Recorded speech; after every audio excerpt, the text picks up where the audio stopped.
Coming in, I was kind of like almost tunnel vision on like, I need to learn how to wrestle. Like, Yeah. I'm not used to being held. In Yeah. karate, we're very like separated. And if you come close to me, I'm punching you in the face. So I had to get used to like people being on top of me or like grabbing me or moving me. And I'm used to being like, it's moving away from people. Yeah.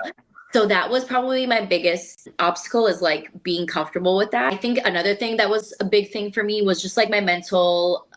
Coming in, my first 6 months was like so difficult because I came from a place in my brain where I was like, I'm a professional in karate and I'm a Yeah. third-degree black belt and I've been doing this my whole life. And so I'm very like knowledgeable on what I'm doing. And then I'm coming into another completely different world where I have to accept being a beginner. That was difficult because I was like, I'm trying to grasp something that's completely new. And if I don't get it right away, I'm upset. And it's not like I'm visibly upset like in front of everyone, but I would go home and be like, why can't I get this? And I had to like have grace with myself and just understand like everything takes time. Like I didn't pick up karate in 2 days. I came in with such a coachable like mind and like mentality that I was like so open to all kinds of feedback where I was like, please tell me what I'm doing wrong because I need to like fix this.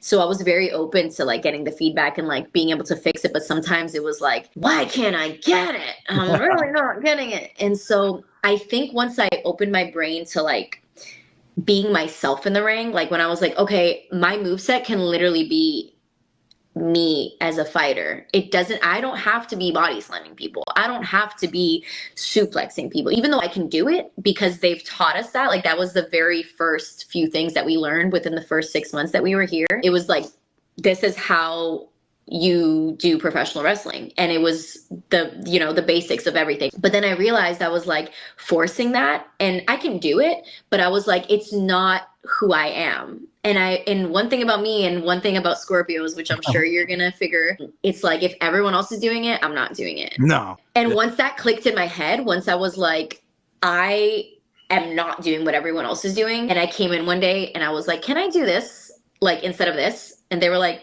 yeah, try. See what it's like. And I was like, okay. And I tried it and it looked good. And I was like, one of my very first kicks that I threw, I was like, oh. And then I like the next match I had, I was like, can I try this instead of this? And they were like, sure, but where would you put it? And then they would like ask me and I was like, let me think about it. And then I would like try to put this karate kick that I would do in a competition in like a sequence of like pro wrestling sequence. And when I make it work or when I make it flow, that's when it looks good. And that's when they're like, yeah, wow, we actually like that. We've never seen that before. That's really cool.